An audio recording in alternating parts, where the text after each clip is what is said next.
Capítulo 48. Estela comenta que Ismael lhe disse estar rico, dando a entender que atualmente está envolvido com negócios de importação. Diná então pergunta se ele queria dormir na casa dela, e Estela ressalta que Bia está chateada pelo fato de ela não ter permitido. Diná o chama de conquistador barato, e em seguida questiona se Estela ainda deseja se divorciar. Estela confirma que sim. Maroca afirma que gosta muito de Ismael, ressaltando que ele sempre foi bom e amigo de Alexandre. Estela pede a ajuda de Theo em relação ao divórcio, mas Bia diz que não quer que isso aconteça. Maroca menciona como qualidade de Ismael o fato de ele ter sido amigo de Alexandre, e Theo dá a entender que ambos eram parecidos. Diná comenta que não gostaria de ver Theo falando mal de seu irmão. Maroca então pergunta a Theo se ele é algum tipo de santo.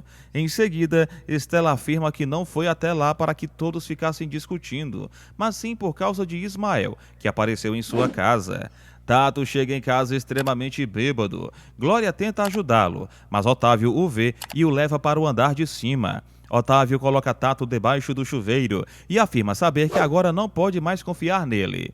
Alberto realiza orações e, após isso, todos na mesa dão as mãos.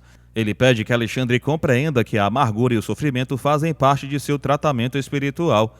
Enquanto isso, em outro plano, Alexandre continua sofrendo. Alberto ora pedindo força para que ele não se entregue ao desespero nem ao sentimento de ódio, e também roga para que todos possam perdoá-lo, afastando qualquer impulso de revolta e vingança. No mundo espiritual, Alexandre, em forma de espírito, enxerga uma luz colorida. Ele anda desnorteado pelo local. Bia se mostra pensativa enquanto contempla a paisagem do rio. Tibério se oferece para dar uma carona a Estela, mas ela não lhe dá atenção. Estela revela que terminou o relacionamento que tinha com Alberto, e então Tibério vai embora. Em seguida, ela encontra o mascarado, pede desculpas e diz ter pensado que ele fosse Ismael. Ela comenta que seu ex-marido reapareceu e que, com isso, Bia sofrerá muito, pois Ismael pode destruir todos os sonhos da filha. O mascarado faz alguns gestos e Estela afirma que ele é, sim, o pai de Bia. Ele dá a entender que está defendendo Ismael, mas Estela diz que desconhece completamente a vida atual dele. Após mais alguns gestos, o mascarado vai embora, deixando Estela confusa. Andando pela rua, Estela encontra Bia e comenta que ela chegará atrasada à escola. Bia diz que gostaria que seu pai tivesse ficado, mas Estela demonstra que não quer entrar no assunto. Bia diz não entender por que ela não consegue se dar bem com Ismael. De longe, Naná pergunta se Estela quer uma carona, mas ela recusa e diz preferir ir de ônibus. Tibério e Naná saem de carro. Glória pede a Otávio que não brigue com Tato por causa do ocorrido na noite anterior, mas Otávio afirma que Tato está sendo um péssimo exemplo para o irmão e que, por isso, não pode admitir esse comportamento. Tato chega, senta-se à mesa com Otávio e diz que quer pedir desculpas, prometendo que aquilo não voltará a acontecer. Otávio o chama de fraco, dizendo que os amigos o manipulam e afirma estar decepcionado com ele. Em seguida, levanta-se e sai da mesa. Glória entra, mas Tato diz que não está entendendo mais nada e afirma que seu pai mudou tanto que ele já não o reconhece mais. Tato chora. Ismael vai até Diná, pergunta como ela está e ela dá a entender que está bem.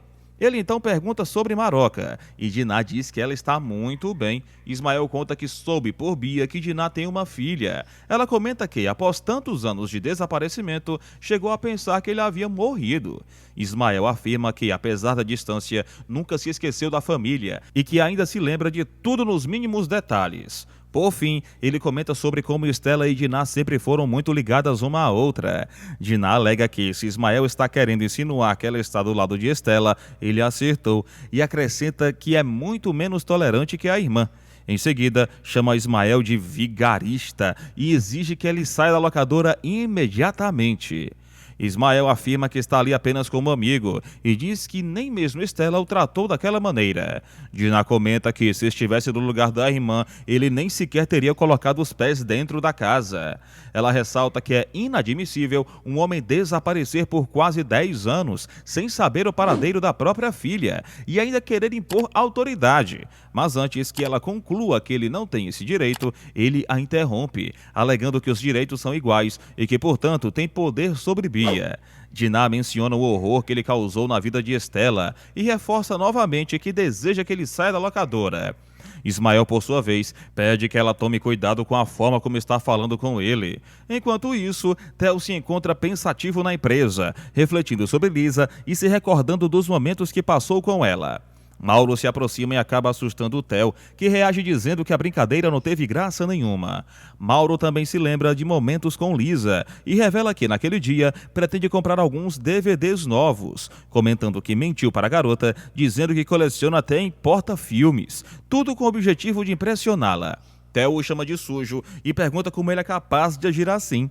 Mauro menciona que a amiga de Lisa trabalha na locadora com o Diná e, de forma provocativa, comenta que já teve um caso com Carmen. Theo ri, mas Mauro diz que Carmen é uma mulher e tanto. Em seguida, Mauro revela que Carmen começou a fazer ameaças, dizendo que irá contar toda a verdade para Lisa. Mas ele rebate dizendo que, se isso acontecer, revelará a Diná o quanto Carmen é bonita.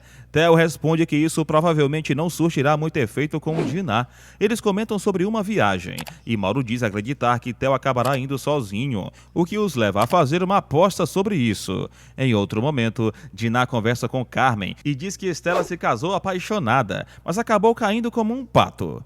Carmen afirma que conhece muito bem como funcionam essas situações e que já presenciou casos parecidos, demonstrando que entende perfeitamente o que Diná está sentindo naquele momento. Diante disso, Diná confessa que nem sabe por onde começar ou o que dizer diante de tudo o que está acontecendo ao seu redor. Maroca, por sua vez, levanta a questão da aliança e diz que, caso Maria não consiga encontrar o objeto desaparecido, Diná certamente não ficará satisfeita com a situação, pois sabe o quanto aquele item tem valor para ela. Enquanto isso, Ismael, sentado dentro de seu carro, permanece à espera de Bia na saída da escola, aguardando o momento certo para se aproximar da filha. No ambiente de trabalho, Naná comenta com os colegas sobre o retorno inesperado de Ismael, deixando transparecer um certo desconforto ou curiosidade sobre o assunto. Ao chegar no local, Estela é imediatamente questionada por algumas pessoas a respeito da volta do marido. Mas ela responde de forma direta e firme, dizendo que isso não diz respeito a ninguém e que prefere manter sua vida pessoal em sigilo. Tibério, querendo entender melhor a situação, pergunta se Ismael pretende voltar a morar com ela, mas Estela responde de forma ríspida, afirmando que a pergunta feita por ele é absurda, uma verdadeira idiotice, e que por isso ela não se dará o trabalho de responder. Sentindo um clima desconfortável, Tibério sai para o lado de fora e logo em seguida faz uma ligação telefônica. Em outro lugar, o pai de Bia finalmente encontra a filha na saída da escola e a menina demonstra uma enorme alegria e entusiasmo ao ver que ele foi buscá-la, revelando o quanto aquele reencontro significa para ela. Bia e seu pai entram no carro e seguem juntos, retomando o contato que estava interrompido há anos. Em um momento posterior, Alberto se encontra com Estela, mas ela passa por ele sem dizer nada, ignorando sua presença. Mesmo assim, Alberto a chama e diz que precisa falar com ela com urgência, mas que prefere ter essa conversa em outro lugar, pois o assunto é importante. Ele declara que quer ajudar Estela da melhor maneira possível, mas seu tom de voz acaba revelando um certo ciúme em relação a Ismael, deixando claro que ainda nutre sentimentos por ela. Em meio à conversa, Alberto confessa que a ama e revela que recebeu um telefonema de Tibério, o que faz Estela questionar se, mais uma vez, o assunto era ela e sua vida pessoal. Em outro ponto, Guiomar começa a demonstrar uma certa estranheza, como se estivesse percebendo algo fora do comum. Nesse momento, o telefone da casa toca. Raul é quem atende a ligação, enquanto Guiomar a observa atentamente, com uma expressão carregada de desconfiança. Após encerrar a chamada, Raul informa que Ismael voltou, notícia que recebeu por meio da pessoa que ligou. Guiomar, tentando manter a calma, afirma que, desde que isso não provoque conflitos dentro da casa, nem interfira diretamente na rotina e nos sentimentos de Raul, ela não vê motivo para maiores preocupações. Raul, por sua vez, rebate dizendo que o problema, na verdade, é dela e que não faz sentido ela ficar tentando transferir seus incômodos para ele, já que a situação envolve a família dele e não a dela. Sentindo um calafrio, Guiomar pede que fechem a janela, pois a temperatura parece ter caído repentinamente. Por fim, Guiomar reflete em voz alta, dizendo que nunca é tarde para uma pessoa mudar, e que, antigamente, não percebia certas coisas que agora finalmente consegue enxergar com clareza.